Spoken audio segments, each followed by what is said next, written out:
그래서 많은 일각에서는 이제 부동산 시장이 이미 하락세에 초입에 들어섰다고 분석을 하고 있고 소장님도 이제 그 유튜브에서 그런 말씀을 하셨는데 하락 사이클이 이제 시작이 됐다 그러면은 가장 관심사는 그래도 뭐 영원히 하락하는 장, 영원히 상승하는 장이 어느 시장이나 자산 시장에는 없으니까 그럼 이 하락 사이클은 언제까지 지속될 거라고 소장님 보시나요? 원래 제가 기간으로 얘기하면 이 구독자분들이나 이런 분들은 그 숫자에만 딱 방점을 그렇죠. 찍는 경향이 있어서 그것도 적어놓고 진짜 그러나 보자 막 이럴 수도 있고. 네. 그런데 보통은 하락하게 되면 한 4, 5년 정도. 4, 5년. 4, 5년 정도 하락을 하고 보통 이제 부동산은 V자 반등을 하지 않습니다. U자형 반등이거든요. 그러니까 하락을 바닥을 찍는다 해서 바로 올라가는 게 아니고 옆으로 기는 시간이 있어요. 그게 또 1, 2년 돼요. 그러니까 상승하지 않는 시간이 꽤 길어요. 5, 6년 이상 네, 길게 됩니다. 그러니까 뭐 지금 초입이라고 봐도 말씀하신 걸 보면은 적어도 한 4년, 5년 길게 이제 U자형으로 본다면 한 7년, 8년도 될 수도 있다. 그렇죠. 그리고 이제 단순히 그냥 시간적인 측면으로 이게 사이클이 흘러가는 게 아니고 사실 가장 중요한 역할을 하는 거는 전세예요. 전세가 나중에 매매 시장이 이제 하락을 하게 되면 네네네. 하락을 하는 동에 전세가가 조금씩 올라가거든요. 전세가는 조금씩 올라갑니다. 그래서 나중에는 이렇게 갭이 줄어드네. 예, 갭이 줄어들면서 어느 정도 이제 만나게 돼요. 그러면 더 이상 줄어들지 않고 이제 그때 상승하고 예, 상승으로 턴을 하는 시점이. 그러니까 하락기에는 갭이 줄어드는 사이클. 그리고 나중에 상승할 때 갭이 확대되면서 가격이 상승하는 그렇죠. 그런 사이클. 그런데 지금은 그 전세가는 막 그렇다고 확 낮아지지 않으니까 네. 약간 갭이 줄어드는 사이클이다 이렇게 보면 되는데 일각에서는 아파트가 반값이 될 거다라는 시선도 있는데 소장님이 이제 보시기에는 그러면 서울 수도권 이런 아파트들이 사람들이 갖고 싶어하는 이런 아파트들이 진짜 반값 수준까지 갈 거라고 보시나요? 어떻게 보십니까? 사실 과거 패턴으로 보면 반값도 나왔었습니다. 예전에 음마아파트 같은 경우가 2007년, 6년, 7년에 한 12억, 13억 갔던 게 6억까지 나왔었거든요. 근데 그때 전체 시세가 그런 게 아니라 그랬던 매물이 있었던 거 아니에요? 그냥 완전히 그때 모든 매물이 그렇게 매물은 사실 호가는 높아요. 호가는 대부분 높고 사실 급매물이 나와서 실거래가 되는 게 그 가격이 되는 거예요. 근데 그 당시에 그렇게 반 정도의 거래가 됐지만 그러면 이제 나도 다 반으로 내려서 내놔야지 그러진 않았다는 거예요. 그러진 않아요. 호가는 항상 좀 높습니다. 다 뭐 이렇게 사람들이 막 미친 듯이 집을 가진 사람들이 파는 게 아니고요. 안 팔리면 그냥 포기하고 그냥 어느 정도 수준에 걸어놓고 기다리는 그러니까 거예요. 지금 소장님 말씀은 음마아파트도 2006년 7년도에는 거래 가격으로는 반토막이 난 적이 있다. 호가는 그렇죠. 몰라도 네. 이렇게 이야기 그렇게 보시면 강남 같은 경우도 보통은 제가 평균적으로는 우리나라 시장을 보면 약 40% 정도 하락합니다. 40% 고가 대비. 그러니까 여기서 말하는 건 모든 호가가 그렇게 떨어진다는 게 아니라 실제 거래 나오는 것이 보면은 한 30-40% 하락된 가격으로 거래되는 것들이 그렇죠. 있다. 네. 그리고 이제 아파트별로는 약간 우연적인 그 거래들이 나오기 때문에 어떤 것들은 30% 떨어지는 것도 있고 어떤 것들은 50% 떨어지는 것도 있고 심지어 좀 많이 떨어지는 거는 한 70% 떨어지는 아파트도 있습니다. 그러니까 그런 것들을 이제 개별적으로는 우리가 다 알 수는 없고 그냥 평균적으로 봤을 때 한 40% 정도. 그러면 그 40% 떨어진다는 게 막 모든 거래에서 다 그러지는 않지만 그런 것들이 발생을 한다면 오히려 아까 말씀하신 길면 7년 8년도 갈 수 있는 이 하락 장세에서 그런 정도의 가격 하락이 있는 매물이라고 한다면 이 하락장을 좀 기회로 삼겠다라고 생각하는 분들도 있으실 수 있을 것 같은데 그런 정도의 가격으로 내 집 마련하는 건 어떻다고 보십니까? 저는 별로 추천하지 않습니다. 그래요? 그렇게 가격이 떨어졌는데도? 네. 왜 그러냐면 사실 우리는 속마음으로 어떤 게 있냐면 내가 집을 사자마자 올라가야 돼요.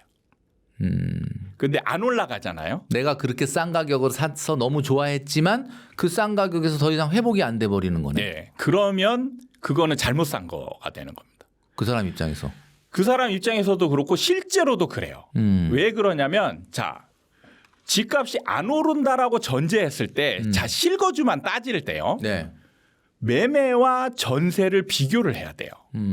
실거주만 따질 때는 매매로만 하는 게 아니고 임대로도 할 수 있거든요. 네네. 뭐 근데 전세로도 할 수 있는 예, 거니까. 전세로도 할 수 있잖아요. 그러면 이때부터 매매 가격이 오르지 않으면 실거주는 비용만 발생하게 됩니다. 그러면은 자, 내가 실거주를 했을 때 어떤 게 비용이 적게 나가는 상품인가 이걸 따져봐야 되거든요. 네네. 그럴 때 전세가 월등히 유리합니다. 왜 그러냐면 예를 들어서 어떤 상품이 자 20억짜리 아파트가 있어요. 네. 20억짜리 아파트의 지금 전세가는 대략 10억 정도 해요. 전세가율이 지금 50% 내외니까 네네. 대략 10억 정도 한데 얘가 이제 20억짜리가 40%가 떨어지면 12억이 되잖아요. 네네네. 그러면은 매매가를 내가 12억에 주고 샀어요. 그런데 전세는 10억이에요. 전세는 10억입니다. 그러면은 비용으로만 치면 12억에 대한 비용이 나가는 거예요. 내 돈을 주고 네네. 샀을 때. 그리고 전세는 10억에 대한 비용만 나가게 됩니다. 근데 뭐 예를 들어서 여기서 뭐 대출을 받았다 네네. 치더라도 주담대보다는 전세 대출 이자가 더 싸거든요. 그럼 이것저것 따졌을 때 그리고 전세는 세금도 없어요. 보유세가 없고. 예. 근데 집은 매수를 하게 되면 세금이 나갑니다. 그다음에 중개 수수료도 금액이 크기 때문에 중개 수수료도 훨씬 많이 나가고 그렇게 되면은 2년 4년을 살았을 때 비용 차이가 꽤 많이 나게 돼요. 그러니까 싸게 샀다라고 일찍 들어가면 사실 그때부터 비용이 발생하기 때문에 상승하지 않는 기간 제가 하락 기간이 적어도 5, 6년 된다고 했잖아요. 그리고 그럼 또- 만약에 지금 급매물이 나와서 40% 떨어졌어. 그럼 내가 이걸 40%에 사면 좋냐? 별로 안 좋다는 얘기가 안 오르거든요. 그러니까 U자형 회복이라 그러면 그 U자의 밑에 낮은 가격의 구간이 끝날 때 즈음에 사야 되는데 그렇죠. 그게 이론적으로는 사실 이게 현실적으로 가능합니다. 가능합니까? 예. 그 어떻게 해야 됩니까? 그러면 제가 아까 말씀드렸잖아요. 전세가에 오르는 상황을 보고 진입하면 돼요. 전세가가 오르고 과거 패턴으로 얘기하자면 박근혜 정부 초기에 뭐가 일어났냐면 전세난이 일어납니다. 전세난 기억나시는가요? 그러면서 전세 가격이 올라가는. 전세 가격이 올라가는데 매매 가격은 그때 그대로. 안 올라갔어요. 안 올라갔어요. 사라 했는데도 안 사고. 안 올라갔는데 실제로는 오르고 있었습니다. 그러니까 우리가 체감으로는 안 오른다라고 느끼는 거예요. 예. 근데 데이터상으로는 오르고 있었어요. 그러니까 오르는 정도가 크지 않아서 그렇지 올라가고 있었어요. 그러니까 전세가가 올라가기 시작하면 매매가도 슬금슬금 올라가기 시작해서 네네. 이게 이제 상승 흐름을 타기 시작하면 박근혜 정부 중후반부터 이제 미친 듯이 같이 올라가거든요. 그러니까 좀 빠르면은 전세난이 시작되는 그런 시점에 매수를 하면 그렇게 손해 보는 상황이 안 될 수 있고 그다음에 좀 확실한 오르는 상황을 내가 느끼고 싶다. 그럴 때는 전세난이 본격적으로 시작될 때 좀 오르는 거 보고 늦게 사도 괜찮아요. 그러면은 아까 말씀하셨던 것처럼 갭이 좀 줄어드는 순간이 오고 그 다음에 상승이니까 갭이 어느 정도 좀 줄어들면서 전세가가 아파트 가격은 가만히 있는데 전세가가 올라가는 시기를 기다렸다 사는 게 맞다. 너무 급락장에 급락하자마자 싸다 이러고 사는 거는 별로 비추한다. 사봤자 얻는 이득이 없거든요. 고가 아파트를 싸게 팔 바에는 차라리 뭐 물려주겠다 이렇게 최근에 이제 다주택자분들 중에 이런 분들이 많이 있는데 실제 사실 뭐 증여 그래서 뭐 현실적으로 어렵지만은 증여가 작년에 비해서 뭐 2배 이상 또 급증했다는 얘기도 있습니다. 증여세 부담도 뭐 상당하긴 한데 이런 증여세 부담이 있는 상황인데도 앞으로 어떻게 증여가 이렇게 계속 늘어날 거라고 보시나요? 어떻습니까? 저는 일시적인 현상이라고 봅니다. 이게 왜 그러냐면 아까도 처음에 말씀드렸다시피 하락장을 맞이하지 않아 본 분들은 오르는 경험만 경험했던 분들은 집을 보유하고만 있으면 집을 돈을 번다 이런 생각이 지배를 하고 있거든요. 네네. 그러니까 보유를 하려고 하는데 자꾸 다주택자 세금을 매기고 그러니까 집을 분산시키자 이런 의미에서 증여를 많이 하는 거거든요. 그러니까 어쨌든 내가 아니지만 내 식구가 보유를 하는 거 있는 거예요. 그래서 보유를 선택하는 거예요. 근데 하락장을 맞으면 보유가 의미가 없는 거예요. 보유하면 집이 많을수록 내가 손해폭이 커진단 말이에요. 그러니까 하락장이 많아져 이게 하락장으로 본격 하락장으로 진입하잖아요.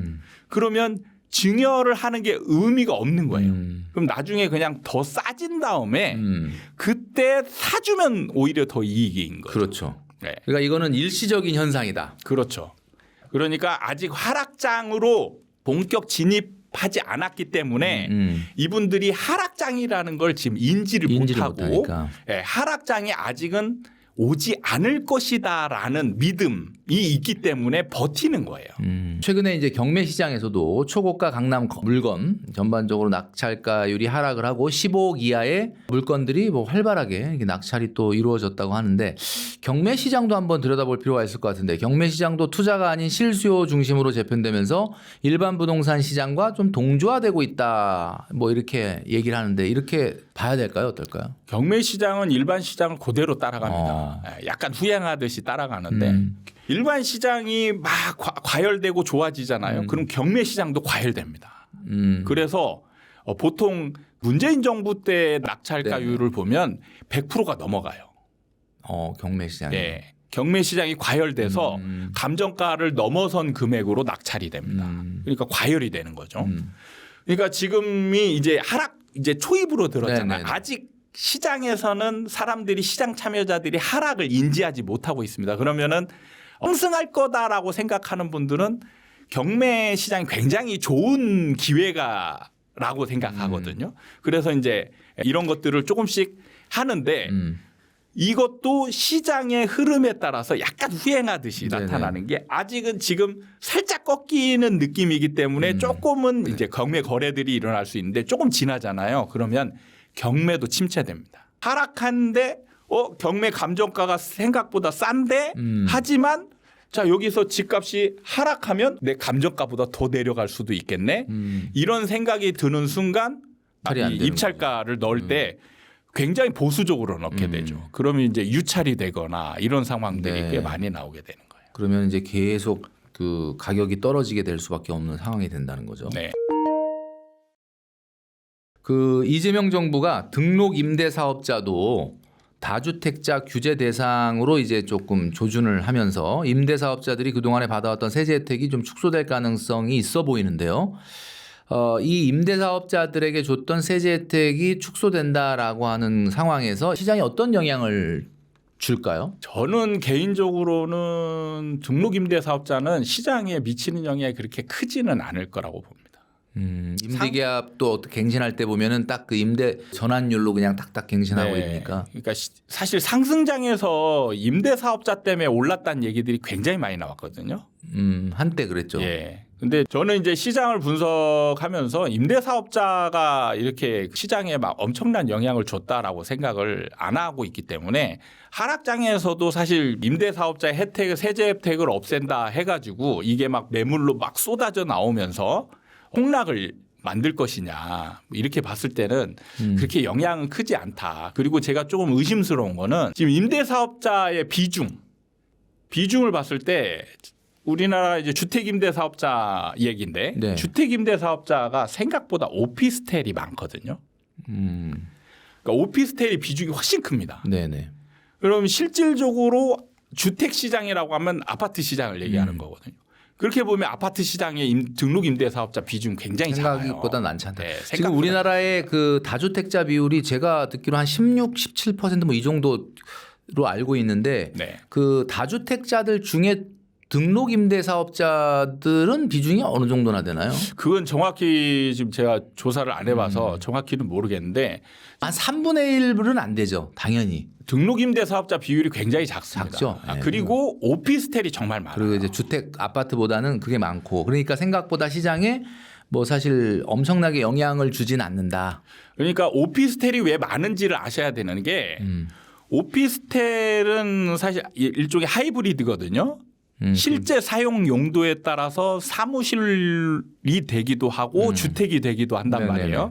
그런데 과거에는 임대를 놓는 사람들이 대부분 다 일반 임대 사업자를 놓고 사무실 용도로 임대를 놓고 네네. 실제 사용은 주택으로 사용을 했습니다. 세입자들은 대부분 한 90% 이상이 주택으로 사용을 하고 네네.